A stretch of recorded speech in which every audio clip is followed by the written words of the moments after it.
Hello बच्चों, हमारा प्रश्न है निम्न में कौन से आयनों के युग्म सम इलेक्ट्रॉनिक एवं संरचनात्मक होते हैं। चार ऑप्शन है ए बी सी डी। चलिए समझते हैं इस प्रश्न को।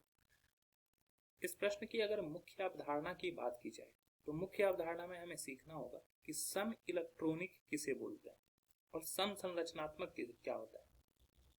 अगर बात करते हैं सम इलेक्ट्रॉनिक की, सम इलेक्ट्रॉनिक तो जहां इलेक्ट्रॉनों की संख्या समान हो वहां उसको बोलते हैं सम इलेक्ट्रॉनिक, जहां इलेक्ट्रॉन की संख्या समान हो। अब दूसरा बात है सम संरचनात्मक। सम संरचनात्मक किसको बोलेंगे? जिसका संरचना नाम से ही स्पष्ट है, संरचना समान हो, जिसकी संरचना समान हो, समान हो। ठीक है, तो इस तरह से सम इलेक्ट्रॉनिक हो गया, सम संरचनात्मक हो गया। चलिए समझते हैं CO3 2 माइनस। ठीक है, CO3 2 माइनस और NO3 माइनस। तो कार्बन के पास कितने 6 इलेक्ट्रॉन, ऑक्सीजन के पास होते हैं 8 इलेक्ट्रॉन और इंटू 3 हो जाएगा, 3 ऑक्सीजन के कारण है और 2 माइनस है तो मतलब कि 2 इलेक्ट्रॉन और ऐड होगा। तो टोटल हो जाएंगे हमारे पास 6 प्लस 24 प्लस 2 मतलब कि 32 इलेक्ट्रॉन ओवरऑल हो जाएंगे हमारे पास। ठीक है, अब NO3 माइनस में अगर देखेंगे तो 7 इलेक्ट्रॉन नाइट्रोजन के पास, ऑक्सीजन के पास 8 इलेक्ट्रॉन होता है, ऑक्सीजन के 3 परमाणु 3 से मल्टीप्लाई कर देंगे और माइनस 1 चार्ज है तो 1 इलेक्ट्रॉन और ऐड होगा। तो टोटल यहाँ जो हो जाएगा वो हो जाएगा हमारा 7 प्लस 24 प्लस 1, ये भी 32 इलेक्ट्रॉन हो जाएगा। अब दोनों के पास 32 इलेक्ट्रॉन नहीं तो सम इलेक्ट्रॉनिक ये हैं। ठीक है, सम इलेक्ट्रॉनिक ये दोनों हैं। अब बात करते हैं ऑप्शन बी की। ऑप्शन बी में ClO3 माइनस और CO3 2 माइनस। तो Cl के पास 17, ऑक्सीजन यानी कि माइनस चार्ज के वजह से -1 और ऑक्सीजन के पास है 24, तो ये हो जाएगा हमारा 42 इलेक्ट्रॉन।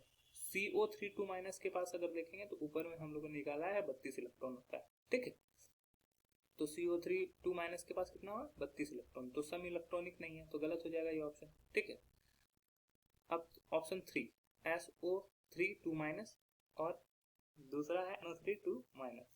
सल्फर के पास 16 इलेक्ट्रॉन, ऑक्सीजन और उस पर 2 इलेक्ट्रॉन ऐड हो जाएगा -2 चार्ज के पास, ऑक्सीजन के पास 24, टोटल हो जाएगा 42 इलेक्ट्रॉन।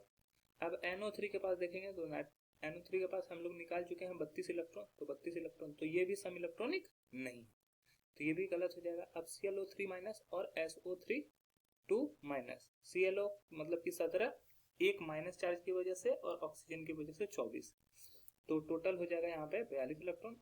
अब सल्फर के वाले में 16 प्लस 2 प्लस 24, तो दोनों के पास 42 इलेक्ट्रॉन होंगे, तो ये भी सम इलेक्ट्रॉनिक होगा। सब इलेक्ट्रॉनिक के बारे में पता चल गया कि ऑप्शन ए और ऑप्शन डी जो होगा वो सम इलेक्ट्रॉनिक है। ठीक है, लेकिन ऑप्शन बी और सी सम इलेक्ट्रॉनिक नहीं है, तो पहले ही ये दोनों ऑप्शन रॉन्ग हो गया। अब बात करते हैं सम संरचनात्मक की, मतलब कि संरचनाएं भी समान होनी चाहिए। ऐसा नहीं है कि सिर्फ हम लोग को सम इलेक्ट्रॉनिक को पूछा गया है। तो अगर हम लोग बात करते हैं NO3 के स्ट्रक्चर की, तो यहाँ पर हमारा हो गया NO3।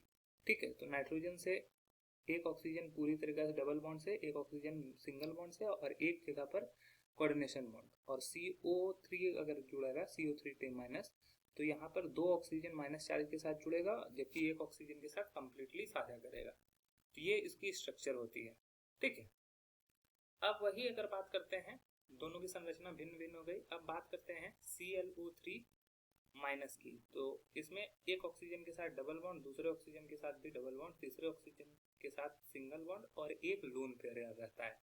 ट्राइगोनल त्रिकोणीय पिरामिड के जैसा होता है। उसी तरह इधर सल्फर की बात करें तो सल्फर में एक डबल बॉन्ड, एक सिंगल बॉन्ड, ऑक्सीजन के साथ एक भी सिंगल बॉन्ड, इसमें भी एक लोन पेयर होता है। तो ये क्या करता है, ये त्रिकोणीय पिरामिड बनाता है। ठीक है, तो दोनों की संरचना भी समान होती है। तो अगर संरचनात्मक, सम संरचनात्मक और सम इलेक्ट्रॉनिक होगा तो वो ऑप्शन डी होगा। आशा है यह प्रश्न आपको समझ में आया होगा। ठीक है, धन्यवाद।